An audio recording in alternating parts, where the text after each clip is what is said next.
AI camera മുതൽ റോഡിൽ മിഴി തുറന്നിരിക്കുന്ന പലതരം ക്യാമറകൾ, അതുകൂടാതെ വഴിയിൽ കാത്തുനിൽക്കുന്ന പോലീസും മോട്ടോർ വാഹന വകുപ്പും, ഇവരെല്ലാം ഗതാഗത നിയമലംഘനങ്ങൾ കണ്ടെത്തി പിഴ നോട്ടീസ് അയച്ചിട്ടും പിഴ അടയ്ക്കാത്തവരാണ് നിങ്ങളെങ്കിൽ ഇനി പോക്കറ്റ് കാലിയാവും.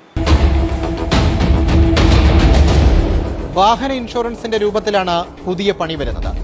വർഷം തോറും ഇൻഷുറൻസ് പുതുക്കുമ്പോൾ ഇനി ഇൻഷുറൻസ് തുക മാത്രം അടച്ചാൽ പോരാ, ഗതാഗത നിയമലംഘനങ്ങളുടെ പിഴയും അടയ്ക്കണം. പിഴയും അതിന്റെ പലിശയും ചേർത്തുള്ള തുകയായിരിക്കും ഇൻഷുറൻസ് തുകയായി കണക്കാക്കുക. ഇത് കേരളം തരുന്ന പണിയല്ല, കേന്ദ്ര ഗതാഗത മന്ത്രാലയത്തിന്റെ വകയാണ്.